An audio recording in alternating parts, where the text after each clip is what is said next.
Hello everyone, welcome to my YouTube channel B technical. ये UP PSC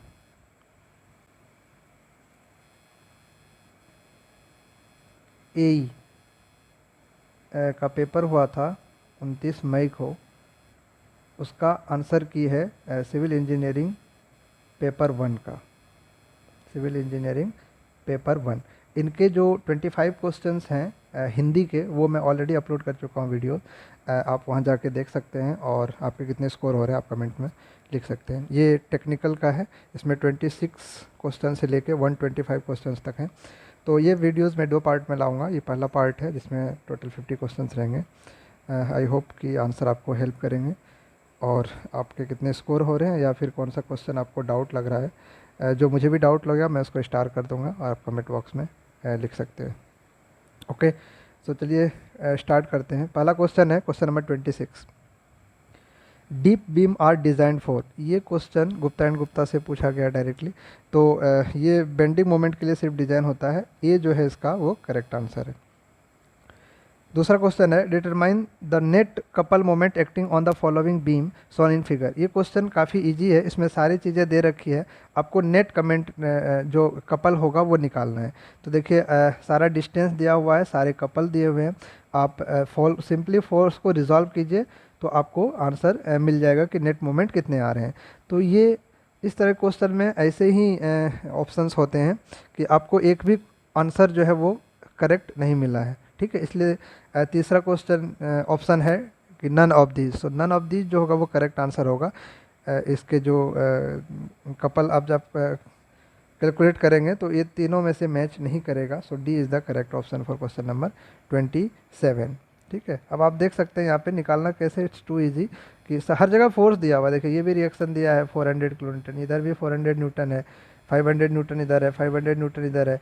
तो simply आपको force into perpendicular distance moment calculate करना है। इधर से भी फोर्स है, इधर से भी फोर्स है, तो आपको नेट कपल निकालना है कि कितने हो रहे हैं। Question number 28, high strength concrete generally require high strength concrete हम कैसे बनाते हैं। तो हाई स्ट्रेंथ कंक्रीट जो होता है आपको वाटर रिड्यूसिंग एजेंट ऐड करना पड़ता है। ठीक है, जैसे कि प्लास्टिसाइजर, सुपर प्लास्टिसाइजर, ये सब यूज करते हैं ताकि बॉन्डिंग ज़्यादा हो, क्योंकि वाटर कम करेंगे तभी हमको स्ट्रेंथ ज़्यादा मिलेगा। ठीक है, अगर आप वाटर सीमेंट रेशियो की थ्योरी पढ़ रखे होंगे तो बहुत ज़्यादा भी कम नहीं कर सकते। तो वाटर को रिप्लेस करने के लिए हम प्लास्टिसाइजर, सुपर प्लास्टिसाइजर, ये सब जो है वाटर रिड्यूसिंग एजेंट है जिसको हम यूज करते हैं। ठीक है, so D is the correct option for question number 28। Next question है unit weight of common burnt clay brick in kilo newton per metre cube. Kilo newton per metre cube में unit weight पूछा है कि common burnt clay brick का unit weight क्या होता है। तो अगर आप आई एस 875 पार्ट 1 जो डेड वेट के लिए होता है उसमें अगर देखेंगे तो ये मिल जाएगा आपको। So B is the correct option. 15.70 15.70 से लेकर 18.85 किलोमीटर पर मीटर क्यूब में होता है क्ले बर्न्ड ब्रिक का डेंसिटी। ओके, नेक्स्ट क्वेश्चन है question number 30। If an element of specimen of a brittle material is subjected to shear stress subjected है, the crack propagation if occurs will be inclined to the sides of the element at an angle of 45 degree. ये 45 degree angle पे रहता है brittle material का। ठीक है, तो brittle material में अगर शियर स्ट्रेस सब्जेक्ट कर रहा है, शियर स्ट्रेस लग रहा है, तो उसकी जो क्रैक का पैटर्न होगा, प्रोपेगेशन होगा, वो 45 डिग्री एंगल पे होता है। So B is the correct option. Next question है द कॉमर्शियली सक्सेसफुल फाइबर। देखिए ये सारे फाइबर है, कार्बन भी फाइबर है, स्टील भी फाइबर है, ग्लास भी फाइबर है, बट कॉमर्शियली जो सक्सेसफुल हुआ है वो एस्बेस्टस हुआ है। सो बी इसका करेक्ट आंसर हो जाए क्वेश्चन नंबर 31 का। अगला क्वेश्चन है क्वेश्चन नंबर 32।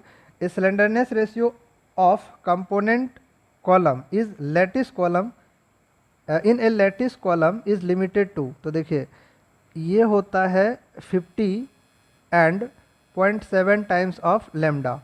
ठीक है, तो ये अगर आप देखेंगे तो मिनिमम उसमें से जो मिनिमम होगा वो हम लेते हैं। तो यहाँ पे ऑलरेडी मिनिमम दे रखा है 50, एटलीस्ट 50 तो लेना ही है। सो इसके ए जो होगा वो करेक्ट आंसर होगा। नेक्स्ट क्वेश्चन है pick up the incorrect statement from the following. ये देखिए ये क्वेश्चन रिटेनिंग वाल से दिया गया है। आपको इनकरेक्ट आंसर जो कौन सा इनकरेक्ट है वो कह रहा है। तो थोड़ा क्वेश्चन में आपको ध्यान रखना होगा कि इनकरेक्ट कौन सा है वो चूज करना है। तो जब तीनों स्टेटमेंट आप पढ़ेंगे तो यहाँ पे मैं डिफ्लेक्शन शेप बना देता हूँ, इस तरह का होता है रिटेनिंग वॉल। ओके, तो जिधर मटेरियल भरी रहती है उसको कहते हैं हिल। तो इसके नीचे जो हो, सपोज इधर मटेरियल भरी है हैं, तो इसको बोलेंगे हिल स्लैब। ये तो स्टेम होता है और ये होता है टो। ओके, तो जब आप डिफ्लेक्टेड शेप निकालोगे तो इसका डिफ्लेक्शन बनेगा इस तरह से। अगर मैं कलर चेंज कर दूं इसकी, सपोज ये रेड ले लेता हूं, तो ये इसको दबाएगा तो इसका डिफ्लेक्टेड शेप इस तरह से बनेगा। ठीक है, ये मिट्टी इसको धक्का देगा तो इसका डिफ्लेक्टेड शेप इस तरह से बनेगा। और ये जो है ये इधर जाए ये इधर जाएगा तो ये ऊपर उठने की कोशिश करेगा तो इसका डिफ्लेक्टेड शेप इस तरह से बनेगा। तो अब आप डिफ्लेक्टेड शेप से भी निकाल सकते हैं कि ये पार्ट जो है वो कंप्रेशन में, ये पार्ट जो है टेंशन में। तो इसमें सरिया कहाँ पड़ेगी? ऊपर। ये पार्ट कंप्रेशन में, ये टेंशन, तो टेंशन साइड सरिया देते तो बैक साइड में जो है मतलब जिधर मटेरियल है उसके साइड में क्या होगा? हमारा सरिया आएगा। और जब टो में अगर देखेंगे तो ऊपर कंप्रेशन है नीचे टेंशन है, तो यहाँ बॉटम स्लैब में जो होगा वो सरिया पड़ेगी। तो अब आप ऑप्शन के थ्रू जाएंगे। ऑप्शन ए कह रहा है in the hill slab of retaining wall reinforcement is provided at the bottom of slab. तो रिइंफोर्समेंट बॉटम में नहीं टॉप में प्रोवाइड करते हैं, इसलिए ए जो होगा वो इनकरेक्ट है ना। पिकअप द इनकरेक्ट कह रहा है, तो हिल में कहाँ पे होता है? टॉप में, जबकि ये क्या कह रहा है कि reinforcement provided at the bottom. Bottom में नहीं होता है, टॉप में होता है। ठीक है, तो ए जो है वो करेक्ट आंसर हो जाए। पहला ही मिल गया। दूसरा है in the stem of retaining wall reinforcement is provided near the earth side. तो ये करेक्ट है। In the toe of the slab reinforcement is provided at the bottom of the slab. तो ये भी करेक्ट है। ए इसका करेक्ट ऑप्शन हो जाएगा। नेक्स्ट क्वेश्चन है the area under stress strain curve represented. Stress strain curve के अंदर का एरिया, देखिए लोड डिफ्लेक्शन कर्व अगर पी इंटू डेल्टा अगर करें तो उसको हम कहते हैं टफनेस। ठीक है, लेकिन स्ट्रेस स्ट्रेन कर्व करेंगे तो उसको होता है modulus of toughness. So modulus of toughness is also known as energy required to cause failure. तो इसका जो करेक्ट आंसर है वो ए होगा, ना कि डी। डी इसका गलत है, सी भी गलत है और बी भी गलत है। ठीक है, ब्रेकिंग स्ट्रेंथ अलग होता है, हार्डनेस ऑफ मटेरियल अलग चीज़ है। Okay, so A is the correct option. Next question है the plasticity characteristics of clay are due to adsorb water. B is the correct option. Next question है if simply supported steel beam of a span 5 meter carries a concentrated load of 50 kilonewton at 3 meter from left support। क्या कह रहा है कि एक simply supported beam है। Okay, simply supported beam है, उस पे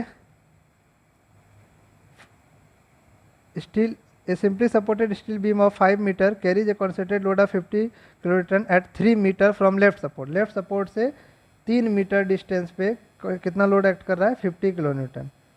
50 किलोन्यूटन का लोड एक्ट कर रहा है।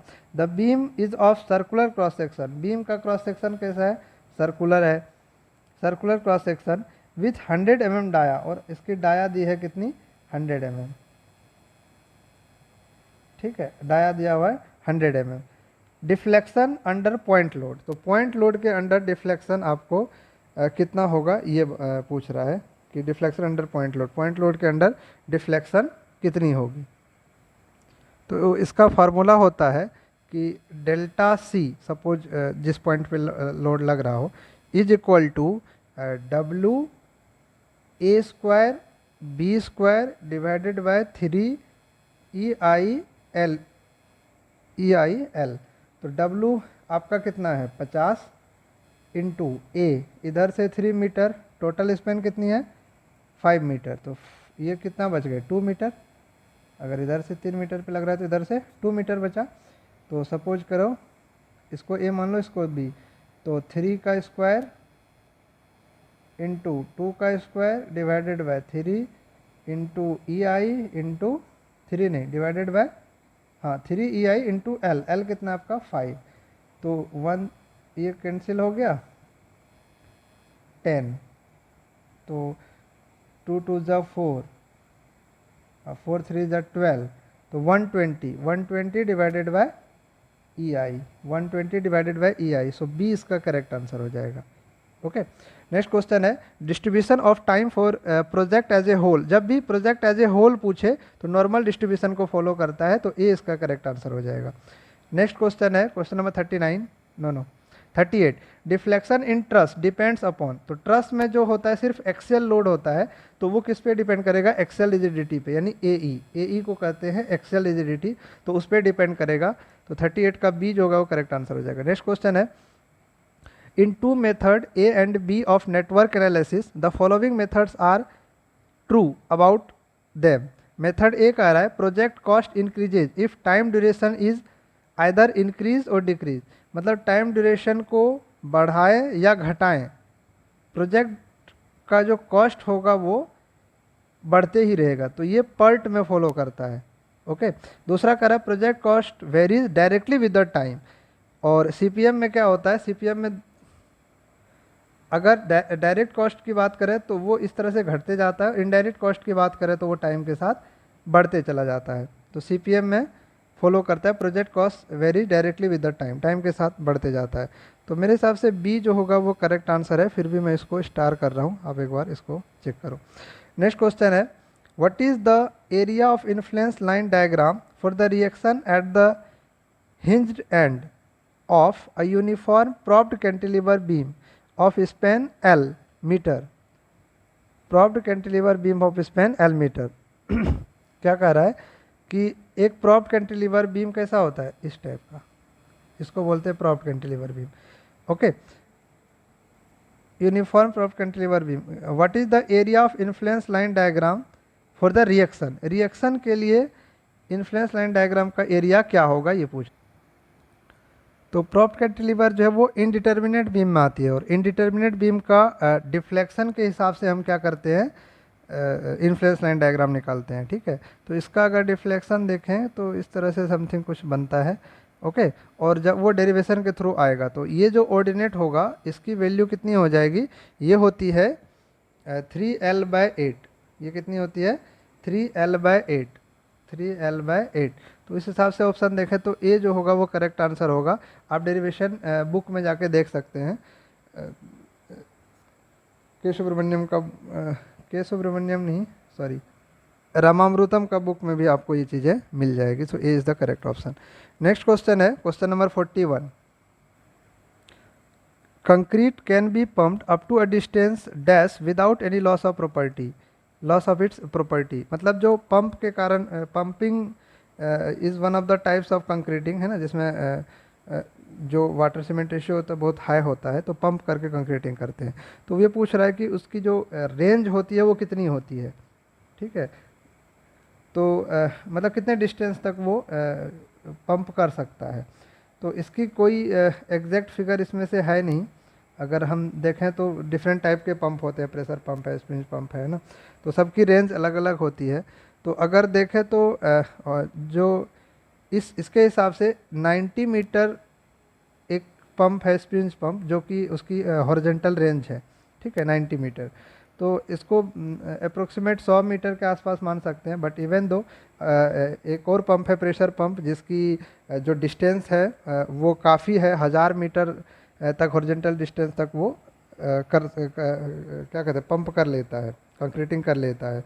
तो उस हिसाब से अगर देखा तो 350 भी सेटिस्फाई हो रहा है। तो इसमें कोई कंडीशन नहीं दिया है, इसलिए मैं इसको स्टार कर रहा हूँ कि देखते हैं आयोग इसका क्या आंसर देता है, 100 मीटर देता है या 350 देता है, इसी दो में से कोई होगा। ओके, नेक्स्ट क्वेश्चन है internal radius of the bend for hooks of deform bar should be for mild steel. Mild steel के लिए 4 times dia of the bar, यानी सी जो होगा वो करेक्ट आंसर होगा। ये डायरेक्ट IS 456 कोड से भी मिल जाएगा आपको। नेक्स्ट क्वेश्चन है in a particular material if the modulus of rigidity is equal to bulk modulus, यानी G is equal to K।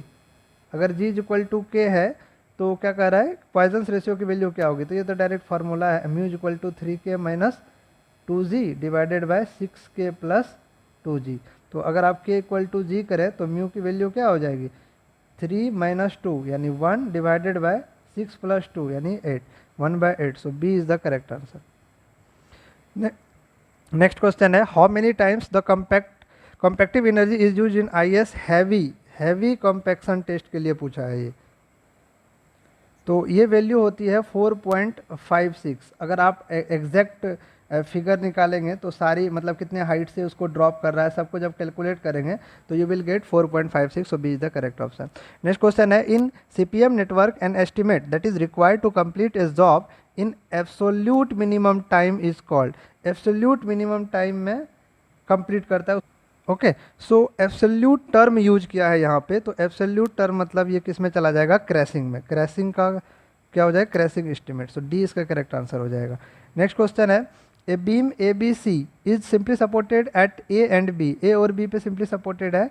Overhang B C है एज शोन इन फिगर दिया हुआ है। It carries a load as shown in figure if both the reaction are equal. क्या कह रहा है, अगर दोनों ए पे और बी पे रिएक्शन इक्वल है then W will be equal to. तो W की वैल्यू क्या हो जाएगी, तो देखिए ये बीम है, यहाँ पे रिएक्शन है, यहाँ पे रिएक्शन है, यहाँ पे लोड है W ओवरहैंग पोर्शन पे, ये 2 मीटर है, और यहाँ मिड में नहीं है, ये इसेंट्रिक है, 4P का लोड लग रहा है, इधर से 2 मीटर पे, इधर से 4 मीटर पे। तो अगर हम रिएक्शन निकालें, summation of Fy equal to 0 करें तो क्या हो जाएगा, 4P plus W is equal to, suppose this is RA, this is RB, so RA is equal to RB, so 2 times of RB you can write, 2 times of RB। एक equation यहाँ से मिल जाएगा, यानी RB is equal to क्या हो जाएगा, 2P plus W/2। Okay, और दूसरा है इक्वेशन आपका मिल जाएगा, मोमेंट ले लीजिए, ए पे मोमेंट को 0 कर दीजिए तो क्या हो जाएगा, again 4P into 2 metre plus W into 4 2 6 2 8 8 metre is equal to RB into 4 2 6। ठीक है, तो यहाँ से एक इक्वेशन अगेन RB का निकलेगा, तो ये हो जाएगा आपका 4P upon 3 plus 4W upon 3। तो यहाँ पे दोनों इक्वेट कर देंगे RB को, तो आपको P की वैल्यू निकल जाएगी। ठीक है, मतलब W की वैल्यू निकल जाएगी P के टर्म में, तो you will get W is equal to 5/4P। जब आप इसको सॉल्व करेंगे दोनों को तो आपको C आंसर मिलेगा, C ऑप्शन करेक्ट। तो C करेक्ट है इसका। नेक्स्ट क्वेश्चन है, in the fillet weld joint the weakest area of the weld. Weakest area जो होता है वो थ्रोट होता है, C इसका करेक्ट ऑप्शन है। नेक्स्ट क्वेश्चन है question number 48, the angle of internal friction is list for. Clay के टर्म में लिस्ट होता है angle of internal friction. Next है, aerated concrete is provided by addition of option zinc sulphate, copper sulphate, sodium sulphate और aluminium sulphate. तो aluminium powder जो होता है वो हम यूज करते हैं एरिएटेड कंक्रीट में, डी इसका करेक्ट ऑप्शन होगा। नेक्स्ट है, विच थ्योरम और principle may be stated as the next external forces acting on the system and the resultant reserve active forces are in equilibrium। तो ये जो होता है वेरिगॉन्स नहीं होता, ये डी लैम्बर्ट्स प्रिंसिपल होता है। सो डी इसका करेक्ट आंसर होगा। नेक्स्ट क्वेश्चन है, the maximum crushing value of aggregate. ये 30% होता है रोड और रनवेज के केस में। नेक्स्ट क्वेश्चन है, the ratio of intensity of stress in case of suddenly. देखिए P सडनली जो होता है वो 2 टाइम्स होता है ग्रेजुअली, P/A 2P/A, तो ट्वाइस होता है। सो सी इसका करेक्ट ऑप्शन हो जाएगा। नेक्स्ट क्वेश्चन है, minimum tension steel in RCC beam needs to be provided. वो क्यों प्रोवाइड करते हैं, that is prevent sudden failure, sudden failure को प्रिवेंट करने के लिए। तो सी इसका करेक्ट ऑप्शन हो जाएगा। नेक्स्ट क्वेश्चन है, in plastic clay of structure if degree of static indeterminacy is J। अगर degree of static indeterminacy J है तो मैकेनिज्म निकालने के लिए क्या करते हैं, एक बढ़ जाता है ना, J+1। तो सी इसका करेक्ट ऑप्शन है। प्लास्टिक थ्योरी से ये क्वेश्चन है। नेक्स्ट क्वेश्चन है, स्ट्रेटिफाइड सॉइल के लिए वेस्टरगार्ड थ्योरी यूज होता है, सी करेक्ट ऑप्शन है। बहुत बार ये क्वेश्चन पूछ चुका है, गुप्ता एंड गुप्ता में भी है। नेक्स्ट क्वेश्चन है, a load P is applied to a wire of diameter D if the radius of wire is double and reduce the load half then the Young's modulus will be। तो Young's modulus जो है वो material properties है, इस पे depend करेगा ही नहीं, सो ये रिमेन अनअफेक्टेड होगा, सी इसका करेक्ट ऑप्शन है। ये सब क्वेश्चन है, देख के टिक कर दो। नेक्स्ट क्वेश्चन है, crown glass is an example of. ये थोड़ा इंपॉर्टेंट क्वेश्चन है। क्राउन ग्लास किसका एग्जाम्पल है, तो ये सोडा लाइम ग्लास का एग्जाम्पल है, 20 का करेक्ट आंसर हो जाएगा। Next question, the kernel of short column of rectangular cross section. Rectangular के लिए कर्नेल कैसा बनता है? रोम्बस। स्क्वायर का स्क्वायर, सर्कल का सर्कल, रेक्टेंगल का rhombus. So B is the correct option. The effective length of compression flange of a simply supported beam not restrained against torsion at the end. Not restrained against torsion के case में अगर IS 456 आप देखेंगे तो ये 20% increase कर देता है, ये प्रोविजन दिया हुआ है कोड में। सो ए जो है वो करेक्ट ऑप्शन हो जाएगा क्वेश्चन नंबर 59 का। Question number 60, the basic action involve in sheeps footed में कौन सा होता है? नीडिंग। 20 का करेक्ट ऑप्शन है। द प्रोबेबिलिटी, एक मिनट, okay, the probability distribution of time estimate of an activity which its well for PERT analysis. PERT analysis के लिए बीटा डिस्ट्रीब्यूशन कर्व यूज होता है। 20 का करेक्ट ऑप्शन है। ए rectangular section width B/D ratio of 0.5 and circular cross section same area of cross section 10,000 mm square. The ratio of moment of resistance of a rectangular, ये moment of resistance निकालने का आ रहा है, इसको मैं अभी skip कर रहा हूँ, ये नेक्स्ट वीडियोस में कभी मैं आपको बताऊंगा, थोड़ा सा कैलकुलेट करना पड़ेगा इसको। तो क्वेश्चन नंबर 62 को स्टार किया हूँ, अभी स्किप किया हूँ, मैं सॉल्व नहीं किया हूँ इसलिए इसको अभी स्किप किया हूँ। नेक्स्ट क्वेश्चन है, a solid round bar 3 metre long यानी L = 3 मीटर, 5 सेंटीमीटर डाया आपका 5 सेंटीमीटर दिया हुआ है, is use as a strut with both end hinge. Both end hinge है तो L इफेक्टिव भी क्या हो जाएगा? 3 मीटर हो जाएगा। इफ़ E की वैल्यू दी हुई है 2 × 10⁵ न्यूटन पर mm स्क्वायर, तो क्रिपलिंग लोड आपको पता है P = π² EI/L इफेक्टिव का स्क्वायर। ओके, तो L effective will remain same, तो डायरेक्टली आपको वैल्यू पुट करना है, पाई की वैल्यू, ई की वैल्यू और आई की वैल्यू सिर्फ आपको निकालना है। तो आई = क्या होता है? सर्कुलर है बार तो π/64 D⁴, यहाँ से डी की वैल्यू पुट कर दीजिए 5 सेंटीमीटर, आई की वैल्यू निकाल लीजिए, इसमें पुट कर दीजिए, तो you will get 67.28 kilo newton. Okay, so B is the correct answer. Next question है, for a saturated clay soil, saturated के लिए Skempton pore pressure parameter B जो होता है वो 1 होता है, सी इसका करेक्ट है, जबकि ड्राई के लिए 0 होता है ना, 0 से 1 तक वेरी करता है, ड्राई के लिए 0, सेचुरेटेड के लिए 1, C is the correct option. Next question, the utilization of concrete in tension zone, tension zone में प्रीस्ट्रेस कंक्रीट मेंबर कितने सेव करता है? तो उसका जो रेंज होता है वो आप अगर कोड में देखेंगे तो ये 15 to 30% आपको मिल जाएगा। सो बी इसका करेक्ट ऑप्शन है। नेक्स्ट क्वेश्चन है, which of the following is not network technique of project management? C is the correct option. Bar chart है, पर्ट है, CPM है, तो ये अनएटिक्स है, C is the correct answer, ये नहीं है। ठीक है, अगला क्वेश्चन है, if a particle is moving with simple harmonic motion the velocity is dash at the mean position, mean position पे वेलोसिटी क्या हो जाएगा? मैक्सिमम। ठीक है, टाइम 0 हो जाएगा और वेलोसिटी मैक्सिमम हो जाएगा, A is the correct answer. Self compacting concrete is characterize by, self compacting concrete के क्या होता है? हाई पाउडर कंपोनेंट है ना, बी, ये हाई पाउडर कंपोनेंट से कंप्राइज होता है। ठीक है, सेल्फ कॉम्पैक्टिंग कंक्रीट। अगला क्वेश्चन है, which of the following material is more suitable to increase the mortar compressive strength, mortar compressive strength को इंक्रीज करने के लिए कौन सा मटेरियल ज़्यादा सुटेबल है? That is Portland cement. Next question है, the shape factor of triangular, triangular के लिए कितना होता है shape factor? 2.3, D is the correct answer. देखिए 1.5 होता है रेक्टेंगल के लिए, 2 होता है डायमंड सेक्शन के लिए, 1.07 ये आई सेक्शन का रेंज है। ठीक है, तो D is the correct option. अगला क्वेश्चन है, 2 circular footing of diameter D1 and D2 are resting on the surface of the same purely cohesive soil, यहाँ पे आके फंडा क्लियर हो गया। जैसे ही प्योरली कोहेसिव सॉइल बताया तो वो साइज पे इंडिपेंडेंट होता है, डायरेक्टली सी पे डिपेंड करता है, तो अगर आप इसका रेशियो लेंगे तो वो 1 ही आएगा, डी इसका करेक्ट आंसर हो जाएगा। नेक्स्ट क्वेश्चन है 72, which is not the graphical method of locating principal axis. तो देखिए dyadic circle, Mohr circle, ellipse of inertia and circle of inertia, तो ये जो होता है नोट पूछा है कि नोट ग्राफिकल मेथड है, तो एलिप्स ऑफ इनर्शिया जो है वो ग्राफिकल मेथड नहीं है, सी इसका करेक्ट आंसर हो जाएगा। The moment resisting capacity of the cross section of a beam is term as dash of the beam, उसको स्ट्रेंथ कहते हैं। मोमेंट रेसिस्टिंग कैपेसिटी को क्या कहते हैं? Strength. CPM network is updated whenever there is a difference in the planned और actual performance। अगर उस planned और actual में डिफरेंस आ रहा हो तो उस केस में हम क्या करते हैं, सीपीएम नेटवर्क को अपडेट करते हैं। तो A is the correct answer.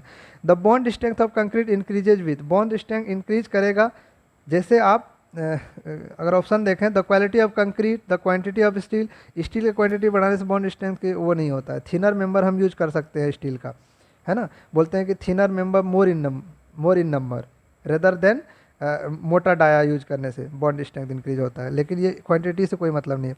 अगला है the grade of concrete. Yes, grade of concrete अगर आप बढ़ाएंगे तो बॉन्ड स्ट्रेंथ बढ़ेगी, ठीक है, ये डायरेक्टली प्रोपोर्शनल है। अगर आप टॉ बी डी की वैल्यू भी देखें तो वहाँ से भी जैसे ग्रेड बढ़ती है टॉ बी डी की वैल्यू बढ़ती है। तो C is the correct option. Next question है effective length for batten column. Batten के केस में क्या करते हैं हम 10% इंक्रीज कर देते हैं, ये कोड से पूछा गया direct question. D is the correct option. Next question है the actual neutral axis of under reinforced section. Under reinforced section में क्या होता है, न्यूट्रल एक्सिस ऊपर की तरफ शिफ्ट करता है, ठीक है, जबकि ओवर इनफोर्स में नीचे की तरफ शिफ्ट करता है। या ओके, तो क्या हो जाएगा, above critical neutral axis, critical neutral axis से ऊपर रहेगा। तो C is the correct option. Next है the area ratio of thin wall sampler should not normally exceed more than, 15% से एक्सीड नहीं करना चाहिए, ये थिन वॉल के लिए पूछा है। तो B is the correct option. Next question है the ratio of distance moved by effort of distance moved by load is called. The ratio of distance moved by effort to distance moved by load, इस रेशियो को कहते हैं velocity ratio. D is the correct option. According to IS 399, हाँ, weight of timber is specified, weight of timber is specified by 12% moisture content. ये बहुत बार repeat हुआ है ये क्वेश्चन, ES में भी बहुत बार रिपीट हुआ है। लग एंगल क्या होता है, lug angle are angle subjected to reversal of stress, no. Provided to take heavy moment, no, ये भी गलत है। Angle with bulb on one leg, ये भी गलत है। Angle to reduce the length of connection, length of connection को reduce करने के लिए, ये भी क्वेश्चन बहुत बार पूछ चुका है स्टील से। तो लग एंगल का करेक्ट ऑप्शन क्या हो जाएगा, D. Next question the maximum permissible eccentricity B/6, ठीक है। इसेंट्रिसिटी जैसे कि आप ये बेस के लिए ले रहे हैं तो रिजल्टेंट कहाँ से पास करेगा ताकि नो टेंशन जोन हो, तो ये सेंटर से कितने, B/6, E is equal to B/6। तो सी इसका करेक्ट ऑप्शन है। नेक्स्ट क्वेश्चन है symmetrical parabolic arch of span 20 metre and rise 5 metre. एक सिमेट्रिकल आर्च है,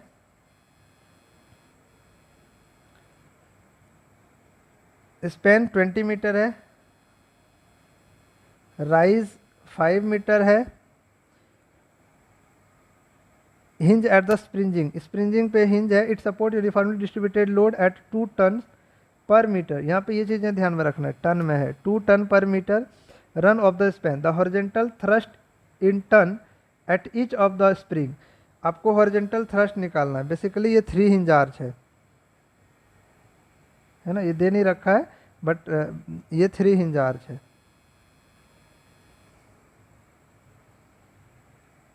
ओके, तो 3 हिंज आर्च में अगर आप डायरेक्टली आपको याद होगा इसेंट्रिसिटी निकालने की फॉर्मूला होता है 8pH WL²/8pH। तो WL²/8pH, H की जगह E आ जाएगा, तो E इक्वल टू इतना। तो हमें क्या चाहिए, P की वैल्यू, तो P मतलब यहाँ पे हॉरिजॉन्टल फोर्स H बोल देता हूँ इसको, तो H इक्वल टू क्या हो जाएगा, W into L²/8 into E। E मतलब स्मॉल h, ये जो राइज है। तो W की वैल्यू आपको दी हुई है टन में, 2 टन है ना, यहाँ पे जो लोड एक्ट कर रहा है तो वो दिया हुआ है 2 टन, ठीक है। तो उस पर वैल्यू पुट कर दीजिए, L स्पेन हो गया 20 मीटर, 8 H की वैल्यू 5 मीटर दिया हुआ है। तो जब सारे वैल्यूज पुट करेंगे H की वैल्यू निकल के आ जाएगी 20। तो C इसका करेक्ट आंसर होगा। नेक्स्ट है to provide safety against piping failure with a factor of safety 5, what should be the maximum permissible exit gradient for soil with specific gravity of 2.5। तो ये भी क्वेश्चन काफ़ी इजी है, इसमें G की value दे रखी है और E की वैल्यू भी दे रखी है। तो आपको पता है IC is equal to G-1 divided by 1 plus E, यहाँ से IC की वैल्यू निकल जाएगा। अब E की वैल्यू नहीं दी है, यहाँ पे क्या दिया है, पोरोसिटी दिया है N इज इक्वल टू क्या होता है, E divided by 1 plus E। तो यहाँ से आप n की वैल्यू निकाल सकते हैं, पोरोसिटी दिया हुआ है तो n निकल जाएगा। क्या दिया, पोरोसिटी दिया है, एक मिनट, तो पोरोसिटी दिया है तो मतलब हमको क्या चाहिए, वाइड रेशियो। तो E इज इक्वल टू होता है n divided by 1 minus n, n divided by n minus 1।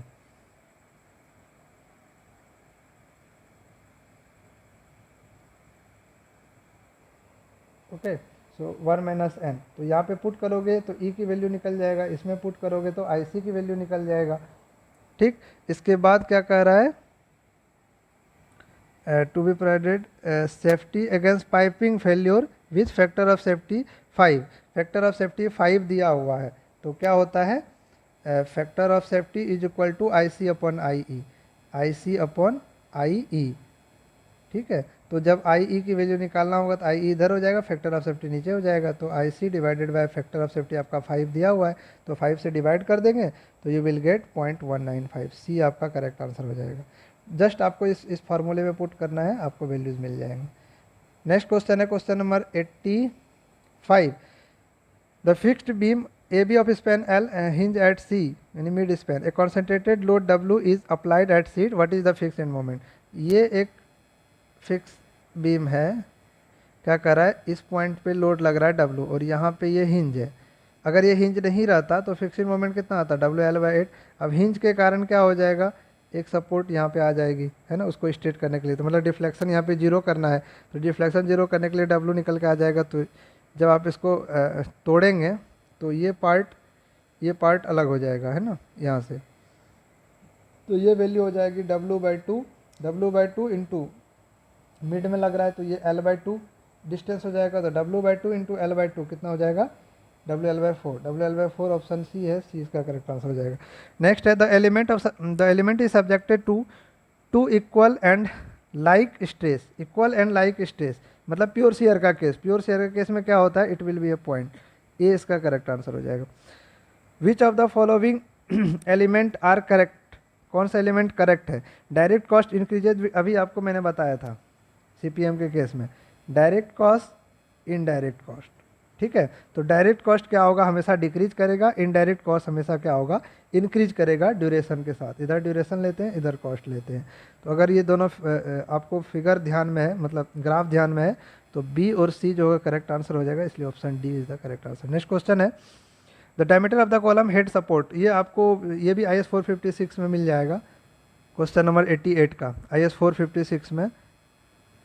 जब आप फ्लैट स्लैब के उसमें देखेंगे, फ्लैट स्लैब का जहाँ पे क्राइटेरिया दिया हुआ डिजाइन क्राइटेरिया, तो वहाँ पे आपको मिल जाएगा कि सपोर्ट के लिए, मतलब कॉलम हेड के सपोर्ट के लिए कितना देते हैं, 0.25 टाइम्स ऑफ स्पैन लेंथ, यानी 20 का करेक्ट आंसर हो जाएगा। नेक्स्ट क्वेश्चन है as per IS 2911 part 3 the bulb in piles can not be installed in dash under water level, यानी सैंडी सॉइल में इंस्टॉल नहीं करते हैं। ये किसके लिए होता है, ब्लैक कॉटन सॉइल के लिए, D is the correct option.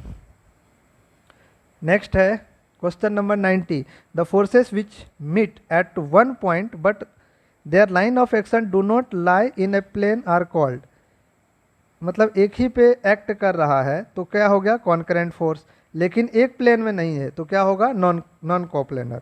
अगर एक प्लेन में रहता तो कोप्लेनर और कॉन्करेंट हो जाता, लेकिन प्लेन सेम नहीं है तो नॉन कोप्लेनर हो जाएगा, और एक पॉइंट पे एक्ट कर रहा है तो कॉन्करेंट हो जाएगा, डी इसका करेक्ट ऑप्शन है। नेक्स्ट है economic saving of time result by crashing, crashing के इकोनॉमिक सेविंग क्या कहलाता है, चीपेस्ट क्रिटिकल एक्टिविटी, 20 का करेक्ट आंसर हो जाएगा। नेक्स्ट है question number 92 a column bearing truss is an open industrial shed of 6 metre height between its on base and bottom of truss, what is the effective height of the column. तो effective height क्या हो जाता है, 0.8 times of L, तो कितना हो जाएगा, 8 छक्का 48, 4.8 यानी 20 का करेक्ट आंसर हो जाएगा।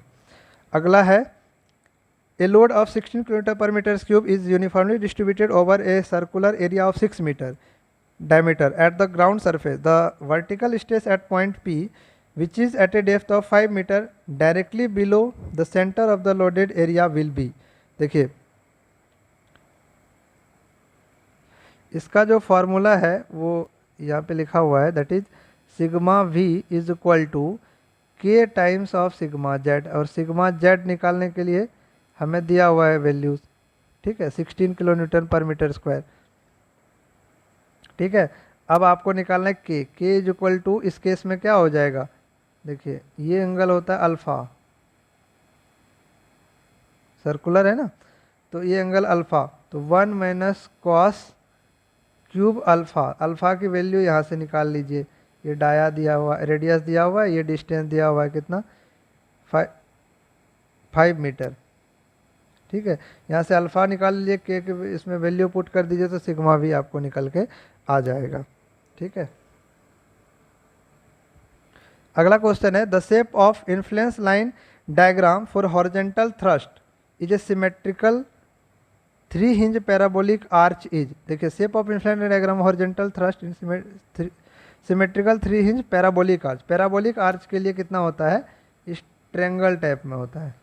ठीक है, और ये वैल्यू 4h/L होता है। ठीक है, तो सी इसका करेक्ट आंसर हो जाएगा। नेक्स्ट है, stability of brick wall is not checked for. किसके लिए चेक नहीं होता है, तो ये सबके लिए चेक होता है, ओवर टर्निंग, स्लाइडिंग, स्ट्रेस, है ना, तो डी इसका करेक्ट आंसर हो जाएगा, none of this. Next question है, सिंकिंग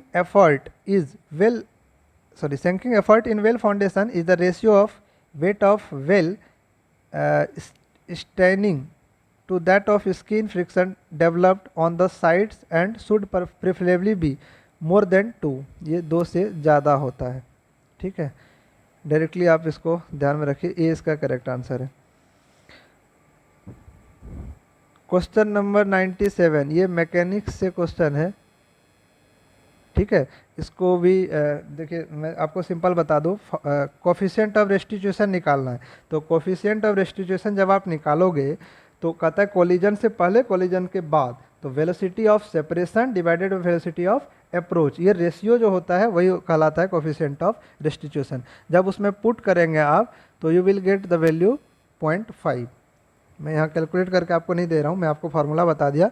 कोफिशिएंट ऑफ रेस्टिट्यूशन जो होता है कि कोलिजन से पहले का वेलोसिटी और कोलिजन के बाद का वेलोसिटी। ठीक है, तो उसके रेशियो जो होते हैं वो कहलाते हैं कोफिशिएंट ऑफ रेस्टिट्यूशन। उसमें वैल्यू पुट कर दीजिए, आपको मिल जाएगा 0.5 आंसर। नेक्स्ट है, factor of safety against stability of the footing when dead load, live load and earth pressure are consider for shallow foundation. तो ये 1.75 से बड़ा होता है, 1.5 से तो ज़्यादा होता ही है, तो यहाँ पे ऑप्शन 1.75 है, तो ये इसका करेक्ट आंसर होगा।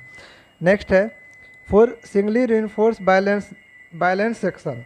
ठीक है, देखिए यहाँ पे आपको पता होगा कि जब हम निकालते हैं mu इक्वल टू QBD², हम ऐसे सबका अलग अलग है, कोई RU बोलता है, कोई QBD², तो Q की वैल्यू जो होता है 0.138 FCK, है ना। ये होता है कब, जब हम Fe की वैल्यू लेते हैं 415, Fe की वैल्यू 415 लेते हैं। ठीक है, तो 0.138, Fe 500 लेता है तो 0.133 आ जाता है, ये होता है Fe 500 के लिए। और माइल्ड स्टील अगर यूज करते हैं Fe 250, तो उसके लिए क्या हो जाता है 148.148 FCK। ठीक है, तो FCK की वैल्यू पुट करेंगे, उसको 0.138, हमारा केस कौन सा है 415 वाला, तो इस पर मल्टीप्लाई करेंगे तो 2.761 आपको आ जाएगा, सी इसका करेक्ट आंसर है। नेक्स्ट है, a simply supported beam of span L, last question है आज के वीडियोज़ का। A simply supported beam of span L, ये सिंपली सपोर्टेड बीम है, स्पैन इसकी L है, carrying a UDL of W per unit length, if the beam is propped at its centre, centre पे prop कर दिया है, then bending moment diagram क्या कह रहा है, if the beam is propped at its centre then in bending moment diagram the bending moment is 0 at a distance of, कितने distance पे 0 होगा। तो देखिए इस पे आप UDL लगा दीजिए। ठीक है, तो ये हो गया L/2, ये हो गया L/2, टोटल डिस्टेंस अगर L है तो ये L/2 पे रुक गया। तो अब आप ये रिएक्शन निकाल सकते हैं इजी वे में, यहाँ पे डिफ्लेक्शन 0 कर दीजिए, तो UDL के कारण डिफ्लेक्शन क्या हो जाएगा 5/384 WL/4 डिवाइडेड बाई EI, ये UDL के कारण, और पॉइंट लोड के कारण क्या होता है PL3/3EI। ठीक है, PL3/3EI, तो यहाँ से आपकी P की वैल्यू निकल जाएगी, वो W के टर्म में आ जाएगा, तो P की वैल्यू कितनी हो जाएगी 5WL/8। तो जैसे P की वैल्यू निकल गई तो आप यहाँ से आप निकालोगे अदर एंड से, तो वो निकल के आएगी 3L/8D। The bending moment is 0 at a distance of, तो 3L/8 डिस्टेंस पे बेंडिंग मोमेंट क्या हो जाएगा, 0 हो जाएगा। मतलब आप डायरेक्टली इसमें पुट करो, सारी वैल्यू तो निकल ही गया आपका, तो आपको मिल जाएगा D is the correct option. तो ये थे 50 क्वेश्चंस। नेक्स्ट 50 क्वेश्चन अगले वीडियोज़ में लाएंगे। आई होप कि आंसर की आपको हेल्प करेगा। Okay, bye bye, take care, all the best.